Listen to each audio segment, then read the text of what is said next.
The 21st century is rewarding us with technological advancements beyond our wildest dreams. Today, we travel the globe in new and faster ways. Thanks to modern medicine, we live longer and lead more productive lives.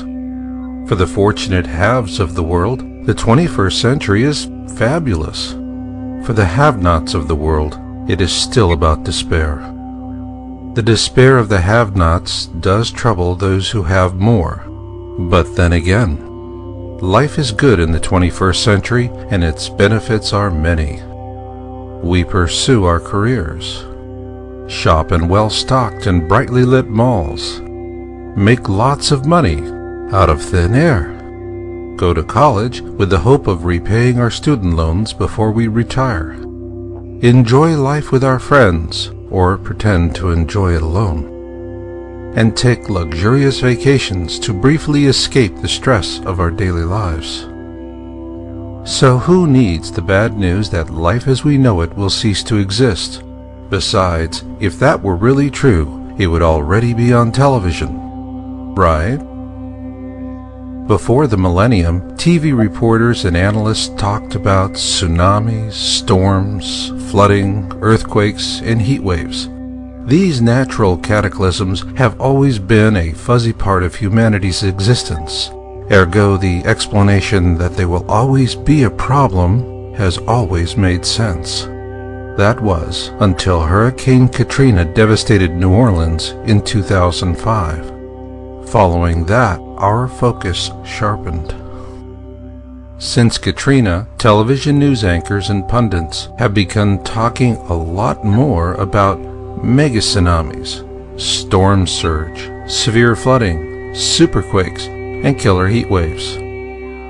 Where in the world did all these new superlatives come from, and how did they creep into the vernacular without causing a panic? Are TV networks using them to get us to tune in, or does all this go much deeper than that? After the tragic loss of life resulting from the Sumatra superquake and tsunami in December 2004, more precautionary tsunami warnings are being issued after every large earthquake than ever before. Worldwide droughts are placing hardships on man and beast alike, as once productive farmlands are now being lost at a staggering rate. Likewise, a growing number of cities are adopting strict water rationing measures to conserve their shrinking reservoirs. Our forests are also starved for water and now being consumed by uncontrollable fires. Some are so vast in scale, their smoke trails blanket multi-state regions. For Americans, the months of August and September have always been about last-minute summer vacations and getting the kids back into school. Now it's about getting out of harm's way should another Katrina-class hurricane make landfall. While the violence of these storms may be brief, recovering from the damage they cause can take years, if not decades. For those spared the grief of being in harm's way, it is a sad thing to witness. Those who do find themselves in harm's way usually suffer what they refer to as hell on earth, one replete with great outpourings of national sympathy and many broken promises of assistance. Even for those out of harm's way, there will be the economic consequences. We may not feel the bite of the storm winds or the raging waters of the flood, but will usually feel the bite of higher prices. It is inevitable that as those in harm's way begin to pick up the pieces, we are beset by a swarm of profiteers who will swoop down upon us all to feast upon an embarrassment of riches. Meanwhile, global warming debunkers assure us that Earth changes are part of a natural cycle. They tell us the many reports of ice packs, snowpacks, and glaciers melting away on the globe is of little or no concern. In fact, these smug debunkers assure us that the best thing we can do is not to believe our lying eyes. So what will it take before we do believe our own lying eyes? Well, that's a good question, because when we do, we begin to see an emergence of a new connection between natural and man-made failures. For example, an old steam pipe in New York City suddenly bursts through the pavement and gets national media attention. Given the media coverage, was this really a freak occurrence?